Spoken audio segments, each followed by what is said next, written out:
11ஆம் இடம் ரொம்ப முக்கியமான பாவம். இதுல சனி பகவான் அமர்ந்துடுறாருன்னா கடினமாக உங்களுக்கு லாபம் எப்பயுமே கன்சிஸ்டன்சியா வரும்.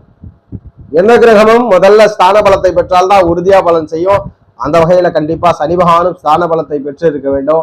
ஆட்சி, உச்சம், நீசபங்கம், வர்க்கோத்தமம், பரிவர்த்தனை, திக்பலம் போன்று ஸ்தான பலத்தோடு அமர்ந்து 11ல மேஷ லக்னம், விருச்சக லக்னமா இருக்கிறீங்கன்னா குருவோட தொடர்பு முதன்மை யோகத்தை செய்யும்.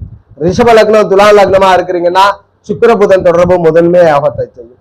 மிதுன லக்னம், கன்னி லக்னத்துல பிறந்திருக்கிறீங்கன்னா புதனுடைய தொடர்பு சுக்கிரனுடைய தொடர்பு யோகத்தை செய்யும். கடக சிம்மத்திலே பிறந்திருக்கிறீங்கன்னா குருவனுடைய தொடர்பு முதன்மை யோகத்தை செய்யும். கடகத்திற்கும் சிம்மத்திற்கும் புதனுடைய தொடர்பு சற்று சாதகம் கொடுக்கும். நீங்கள் பிறந்தது தனுஷு மீனம் என்றால் குருவுடைய தொடர்பு புதனுடைய தொடர்பு யோகம். மகர கும்பம் என்றால் புதன் சுக்கிரன் தொடர்பு யோகம். இந்நிலையில இந்த கிரகங்கள்லாம் தொடர்பு கொண்டிருக்கு. தொடர்பு என்பது இணைந்திருக்கலாம், பார்வையில இருக்குன்னா அந்த சனி பகவான் யோகம்